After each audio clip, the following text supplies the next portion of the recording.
There's a new bill on Beacon Hill that could change how law enforcement officers appear in public. One Massachusetts lawmaker wants to ban officers from wearing masks on the job, a move he says will build public trust, but critics say it could also put officers at risk. Joe Cortez joins us live in studio with the argument on both sides.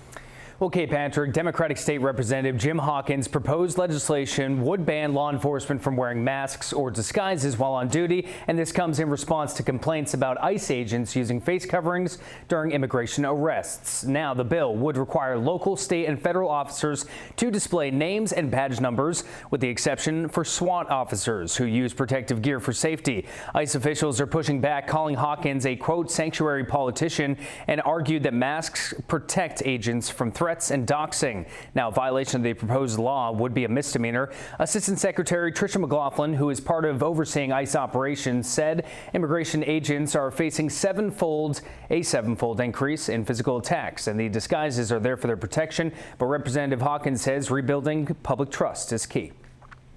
We've got women and children who are taken by masked people who aren't identified and removed, and that's scaring a lot of people. If their mission is legitimate, they should be able to show their face and show their name and badge number, identification as to what agency they work for, who they are.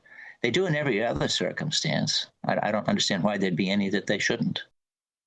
President Donald Trump has designated any local government that doesn't comply with federal immigration rules as sanctuary. The misdemeanor charge carries fines of up to $2,000 or up to 2 years in prison if this legislation is passed. Live in studio this morning, Joe Cortez, 12 News.